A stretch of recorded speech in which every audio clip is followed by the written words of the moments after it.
Hello बच्चों, let's see this question.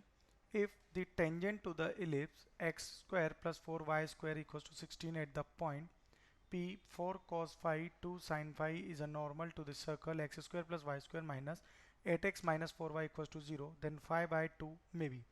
Okay, so it's a matrix match question in which we have to match column 1 with column 2. So let's see the a part. In this question, यहाँ हमें क्या given है that tangent to ellipse at P. ठीक है. अब P क्या है यहाँ पर 4 cos phi, 2 sin phi. 4 cos phi, 2 sin phi. Okay, it means ये जो इलिप्स है इसका सेंटर क्या है 4, 2 है. और यहाँ इसकी टेंजेंट क्या हो जाएगी x by 4 cos phi plus y by 2 sin phi equals to 1. If the means ये जो टेंजेंट है अगर ये नॉर्मल है सर्कल पे, तो सर्कल की इक्वेशन क्या गिवन है हमें x square plus y square minus 8x minus 4y equals to 0. ठीक है, तो ये क्या होगा, ये सेंटर से पास होगा और सेंटर के कोऑर्डिनेट्स क्या हैं, सेंटर सी इज 4, 2. ठीक है, तो ये हमारी एक इक्वेशन है, ये क्या हो जाएगी 4 by 4 cos phi plus 2 by 2 sin phi equals to 1, which implies that cos phi plus sin phi is equals to 1. अब इसको ये दोनों साइड अगर हम स्क्वायर कर देंगे तो यहाँ क्या मिलेगा 1 plus sine 2 phi is equals to 1. तो साइन फाई क्या हो जाएगा यहाँ पे, साइन फाई की वैल्यू साइन 2 फाई की जो वैल्यू होगी वो हो जाएगी 1 माइनस 1 इक्वल्स टू 0. तो 2 फाई क्या हो गया यहाँ पे एन पाई. ठीक है, और 5 we can write it down n pi by 2 where n tends to z all integer. अब अगर हम देखें कि जब n की वैल्यू 0 होगी तब फाई क्या होगा 0, और जब n की वैल्यू 1 होगी तब फाई की वैल्यू क्या होगी पाई बाय 2 होगी. अब हमें फाइंड करना है इस पार्ट में फाई बाय 2. तो फाई बाय 2 की दो वैल्यूज यहाँ पे पॉसिबल है. ओके, फाई बाय 2 फाइंड करना है तो फाई अगर 0 है तो 0 और पाई बाय 4. तो फाई की दो वैल्यूज होगी 0 and pi by 4. It means 0 and pi by 4. It means P and R. तो इसके करेक्ट ऑप्शंस क्या हैं P एंड R. अब बी पार्ट देखें, the eccentric angles of a point on the ellipse x square plus 3y square equals to 6 at a distance 2 units from the centre of the ellipse is R. तो यहाँ अगर हम देखें तो इसका B part क्या हो जाएगा, इसका अगर हम बी पार्ट देखते हैं, ठीक है, तो यहाँ पे क्या है ये डिस्टेंस गिवन है दैट इज 2 यूनिट और इलिप्स की एक इक्वेशन हमें यहाँ पर गिवन है. तो वो इक्वेशन क्या हो जाएगी इसकी. अब यहाँ अगर हम देखें तो बी पार्ट इसका देखते हैं, तो इक्वेशन ऑफ इलिप्स जो होती है वो किस फॉर्म में लिख सकते हैं, एक्स स्क्वायर अपॉन रूट 6 का square plus y square upon root 2 का square equals to 1. Because ellipse की जो जनरल इक्वेशन होती है वो क्या होती है x square upon a square plus y square upon b square equals to 1. तो यहाँ पर हमने जो गिवन इक्वेशन थी उसे जनरल इक्वेशन में कन्वर्ट कर लिया. अब ये हो गया. अब देखें अगर तो इसेंट्रिक एंगल जो होगा of the point be theta, यानी कि इसेंट्रिक एंगल को हम यहाँ पे थीटा ले लेते हैं. Let eccentric angle be theta. ठीक है, then its coordinates will be root 6 cos theta and root 2 sine theta. अब जो डिस्टेंस है इस पॉइंट का सेंटर से वो क्या है 2 यूनिट्स, दैट इज जो हमें यहाँ पे गिवन है. तो ये क्या हो जाएगा रूट 6 कॉस थीटा.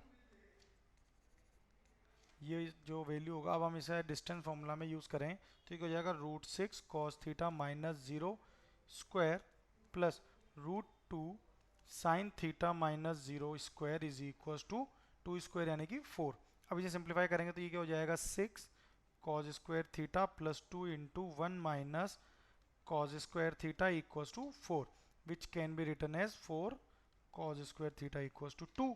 सो कॉस थीटा क्या हो जाएगा यहाँ से प्लस माइनस 1 बाय रूट 2, और थीटा को हम लिख सकते हैं यहाँ पर, थीटा क्या हो जाएगा हमारा पाई बाय 4 और 3 पाई बाय 4. तो थीटा की दो वैल्यू आएगी पाई बाय 4 और 3 पाई बाय 4.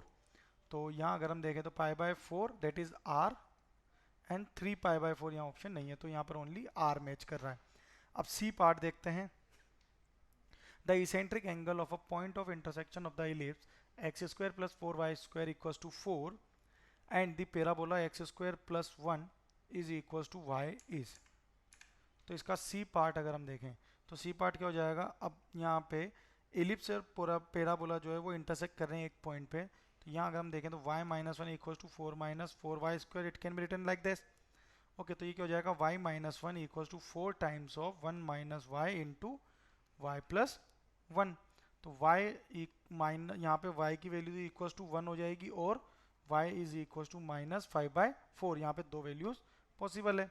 अब सिंस अगर यहाँ हम देखें तो y इक्वल टू माइनस 5/4 है, तो ये क्या होगा, ये सेटिस्फाई नहीं करेगा किसको, पैराबोला की इक्वेशन को। तो इट मीन्स y की जो वैल्यू होगी यहाँ पर 1 ही पॉसिबल है। अब अगर हम यहाँ पे पैरामेट्रिक इक्वेशन यूज करें तो y क्या हो जाएगा यहाँ पे 0 + 1 sine theta. It means sine theta की वैल्यू क्या आ रही है, इक्वल्स टू 1 आ जाएगी। ओके, तो theta will be sine inverse 1। Sine inverse 1 की वैल्यू क्या होती है, π/2, दैट इज 90 डिग्री। ओके, तो थीटा क्या आया है यहाँ पर, π/2। हमें यहाँ पे अगर हम देखें तो इसका इसेंट्रिक एंगल थीटा ही हमने अज्यूम किया था, तो थीटा की वैल्यू क्या रही, π/2, दैट इज t। ओके, तो c के लिए करेक्ट मैच क्या है, t। Last part, that is if the normal at the point p square root 14 cos theta square root 5 sin theta to the ellipse x square upon 14 plus y square upon 15 y square upon 5 equals to 1 intersect it again at the point q square root 14 cos 2 theta root 5 sin 2 theta then theta is। अब इसका d part अगर हम देखें, ठीक है, तो यहाँ पर अगर नॉर्मल देखें तो p ऑफ अगर थीटा लेंगे हम यहाँ पे क्या गिवन है, p पॉइंट जो है वो क्या है यहाँ पे, root 14 cos theta root 5 sin theta. ठीक है, ये पॉइंट है। अब इक्वेशन क्या गिवन है, एक्स स्क्वायर अपॉन 14। ठीक है, यहाँ पे जो इक्वेशन हमें गिवन है वो इक्वेशन क्या है, वो इक्वेशन है x square upon 14 plus y square upon 5 equals to 1। और ये क्या कर रहा है, इंटरसेक्ट कर रहा है अगेन क्यू पॉइंट पे। तो यहाँ जो स्टैंडर्ड इक्वेशन होती है इलिप्स की वो क्या होती है, x square upon a square plus y square upon b square equals to 1। तो ए क्या हो जाएगा यहाँ पे, रूट 14 और बी क्या हो जाएगा, रूट 5।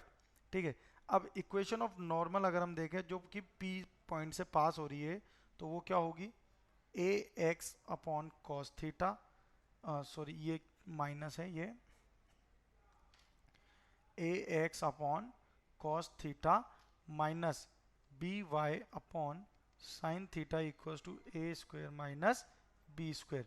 तो ये हो जाएगा root 14 x upon cos theta minus root 5 y upon sine theta equals to 14 minus 5 equals to 9। ठीक है, ये हमारी फर्स्ट इक्वेशन हो जाएगी। अब ये अगेन मीट कर रहा है एक कर्व पे जिसमें क्यू पॉइंट पे, अब उसमें एंगल्स क्या है, 2 थीटा। तो क्यू यहाँ पर अगर 2 थीटा है तो क्यू पॉइंट क्या हो जाएगा हमारा, root 14 cos 2 theta comma root 5 sine 2 theta. ठीक है, ये पॉइंट हो जाएंगे। अब इसको अगर हम इक्वेशन 1 में पुट करें तो ये क्या हो जाएगा, 14 cos 2 theta upon cos theta minus sine 2 theta upon sine theta equals to 9। और we can write it down it as 14 into 2 cos square theta minus 1 into cos theta equals to 10। ये हो जाएगा यहाँ पर sine theta cos theta upon sine theta, ये यहाँ पर 10 होगा। जैसे जब सिंप्लीफाई करेंगे इस फॉर्मूले में रखने पे तो 5 इंटू 2 10 हो जाएगा। Okay, which is equals to 9। ये एक टर्म आ रही है। अब अगर हम देखें तो यहाँ पे ये क्या हो जाएगा, सिंप्लीफाई करने पे 28 cos square theta, sorry 28 cos theta रहेंगे ओनली। ये हो जाएगा यहाँ पे सिंप्लीफाई करने पे जो वैल्यू मिलेगी वो क्या मिलेगी, 28 cos theta minus 14 sec theta minus 10 cos theta equals to 9। So it becomes 18 cos theta minus 18 cos theta minus 14 upon cos theta equals to 9. So we can write it down it as 18 cos square theta minus 21 cos theta plus 12 cos theta minus 14 equals to 0। ठीक है, तो इसे simplify करें अगर तो ये हो जाएगा 3 times of cos theta plus 2 into 6 cos theta minus 7 equals to 0। तो यहाँ पे दो फैक्टर्स बनेंगे, तो ये क्या, एक फैक्टर तो होगा 3 cos थीटा प्लस 2, ओके। और सेकंड फैक्टर जो बनेगा वो क्या बनेगा, ये हो जाएगा यहाँ पे 3 cos थीटा, ओके। और ये होगा यहाँ पर, सॉरी ये यहाँ पर एक टर्म आएगी, ये क्या हो जाएगा, अब इसे सिंप्लीफाइड फॉर्म में अगर हम लिखते हैं तो ये हमारा बनेगा, it will become 3 cos theta, common आएगा, then 6 cos theta minus 7 plus 2 into cos theta minus 7, 6 cos theta minus 7 equals to 0। तो यहाँ पे इसके दो फैक्टर्स हो गए, 3 cos theta plus 2 and 6 cos theta minus 7 equals to 0। तो cos थीटा की यहाँ क्या वैल्यू हो जाएगी, -2/3, ये इसकी एक एप्लीकेबल वैल्यू होगी, this will be not possible. Okay, तो cos थीटा क्या हो गया, -2/3, तो थीटा क्या हो जाएगा यहाँ पर, cos inverse of -2/3। Okay, so our final answer is theta is equal to cos inverse -2/3। okay, so theta is cos inverse -2/3, that is q. Okay, so our final answer is for A r comma p, B is matches with r, C match with t, then D match with q. Best of luck.